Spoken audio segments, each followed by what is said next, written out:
नमस्ते फ्रेंड्स, मेरा नाम डॉक्टर गणेश बोले, मैं साइकेट्रिस्ट, डी एडिक्शन और सेक्सुअल डिसऑर्डर स्पेशलिस्ट हूँ।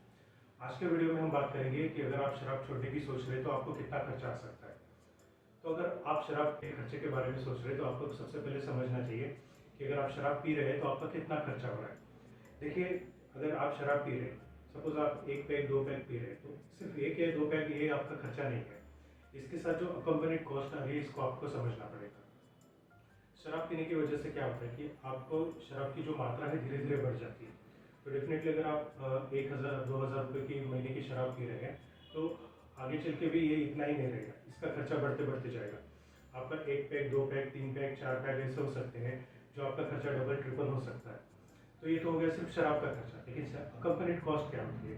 अकम्पनीड कॉस्ट यानी कि आपकी जो हेल्थ और जो फैमिली निग्लेक्ट हो रही है, ये अकम्पनीड कॉस्ट हो गई। आपका जॉब पे जो निग्लेक्ट हो रहा है वो अकम्पनीड कॉस्ट हो गई।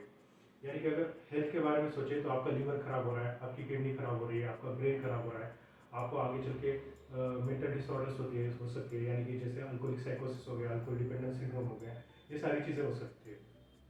तो जब ये चीज़ें आ जाती है तो इसका खर्चा आगे चल के बढ़ने लगता है। जैसे लीवर खराब हो गया तो ये काफ़ी रिवर्सिबल तरीके से हो जाता है। ब्रेन का डैमेज अगर हो जाता है, जैसे आपकी डिमेंशिया हो गया या फिर आपको बाकी जो डिसऑर्डर हो रही है, तो ये मतलब जो डैमेज हो गया हम उसको रिकवर नहीं कर पाते।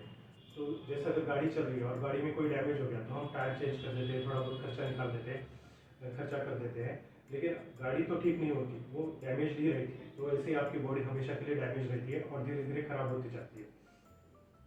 आपको डायबिटीज़ हो सकता है, डायबिटीज़ का आपको खर्चा आएगा। आपको अगर पैनक्रियाज खराब हो जाता है, अगर अचानक से आपको एक्यूट पैनक्रियाटाइटिस हो जाता है तो आपको आईसीयू में एडमिट होना पड़ सकता है। एक बार अगर आप आईसीयू में एडमिट हो जाते हैं तो आपको लाखों का खर्चा लग सकता है। ये तो हो गया ट्रीटमेंट पार्ट के। सेकंड पार्ट जो होता है, आपके बच्चों की पढ़ाई जो निगलेक्ट हो रही है, आपको बच्चों को आप जो प्यार देना चाहिए वो निगलेक्ट हो रहा है, तो उसका खर्चा क्या है? बच्चों की अगर पढ़ाई निगलेक्ट हो रही है, वो अच्छे स्कूल में नहीं जा पा रहे हैं आपके शराब की वजह से, या उनका पढ़ाई बीच में छूट जाती है, तो ये तो उनके लाइफ भर के लिए लॉस हो गया। उनको अच्छी जॉब नहीं मिलेगी, वो आगे चल के आप कुछ अच्छा नहीं बन पाएंगे। तो उनका जो फाइनेंशियल लॉस हो रहा है, उनका जो साइकोलॉजिकल लॉस हो रहा है, इसका तो आप अनइमेजिनेबल लॉस हो रहा है। इसको आप मतलब कहीं से भर नहीं सकते, कुछ भी कर लीजिए, उनका जो लॉस है वो इरिवर्सिबल हो गया। नहीं, आगे चल के होता है आप अपनी वाइफ को निगलेक्ट कर रहे हैं, बच्चों को निगलेक्ट कर रहे हैं, उनका जो साइकोलॉजिकल प्रॉब्लम क्रिएट हो रहा है फैमिली में, एक दूसरे से जो प्यार होना चाहिए वो नहीं हो रहा है। तो ये सारा खर्चा आप कंसिडर ही नहीं कर रहे। तो फिर भी अगर इन सारी चीज़ों को अभी प्रैक्टिकली बात करके इन सारी चीज़ों को साइड में रखते हैं और सोचते हैं कि अगर आप डॉक्टर के पास जाते हैं, साइकेट्रिस्ट के पास जाते हैं ट्रीटमेंट के लिए, तो कितना खर्चा होगा।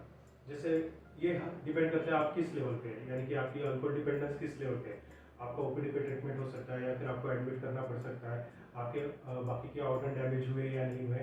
तो फिर भी अगर आप ट्रीटमेंट स्टार्ट करते हैं तो कितना खर्चा होता है ये हम समझने की कोशिश करते हैं। अगर आप बेसिक लेवल पे, यानी कि आप 1 या 2 पैक पी रहे हैं और आपको ओपीडी पे ट्रीटमेंट हो सकता है, तो ऐसी सिचुएशन में मैं मेरे पेशेंट्स को अक्सर बताता हूँ कि जितने में आप शराब पी रहे हैं उससे कम खर्चे में मैं आपका इलाज कर दूँगा। यानी कि अगर आप डॉक्टर की फीस पकड़ो, मेडिसिन का खर्चा पकड़ो, फिर भी आप जितने की शराब पी रहे हो उससे कम ही खर्चे में हो जाएगा। आगे चल के अगर आपका कोई ऑर्गन डैमेज हो गया तो जो हॉस्पिटल का खर्चा है, सपोज लिवर ट्रांसप्लांट का खर्चा है या डायबिटीज़ का भी खर्चा है, तो ये तो अलग से हो गया। लेकिन उस वक्त भी आपको शराब छुड़ाने के लिए अलग से ट्रीटमेंट लेना ही पड़ेगा। उस वक्त भी जो आपका ट्रीटमेंट का खर्चा होगा वो आपकी शराब के खर्चे से सस्ते में ही होगा। तो आप किसी भी लेवल पे अगर शराब छुड़ाने के लिए ट्रीटमेंट लेते हो